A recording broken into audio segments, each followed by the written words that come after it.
सूफल। बहुत पुराने समय की बात है।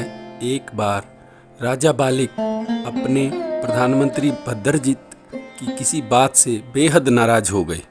इसी नाराजगी के चलते उन्होंने भद्रजीत को पद से हटा दिया। राजा ने क्रोध में भरे दरबार में भद्रजीत से कहा, अब तुम्हें अपनी असली औकात का ज्ञान हो जाएगा। भद्रजीत शांति प्रिय और शालीन शख्सियत के धनी व्यक्ति थे। वे राजा का अभिवादन कर राज दरबार से बिना कुछ बोले चले गए।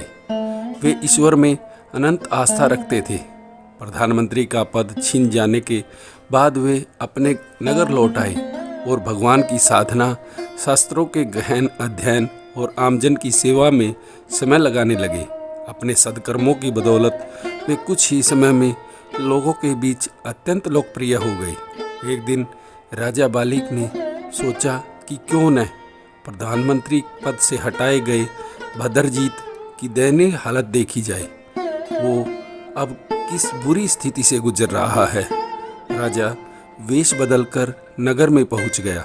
राजा ने देखा कि भद्रजीत अनेक लोगों से घिरे हुए थे और वे उनकी समस्याओं का एक एक करके समाधान किए जा रहे थे। कुछ ही समय में राजा को भद्रजीत की लोकप्रियता का पता चल गया। तभी अचानक भद्रजीत ने भीड़ के बीच खड़े राजा को पहचान लिया। भद्रजीत ने खड़े होकर राजा का अभिवादन करते हुए कहा कि राजन, यदि आप मुझे उस दिन पद से न हटाते तो मुझे लोगों की सेवा और भगवान की भक्ति करने का सौभाग्य प्राप्त न होता। यह सब आपकी कृपा का ही प्रताप है। मैं आजन्म आपका आभारी रहूँगा। भद्रजीत की विनम्रता और धैर्य को देखकर राजा को हैरानी के साथ खुद पर लज्जा आई।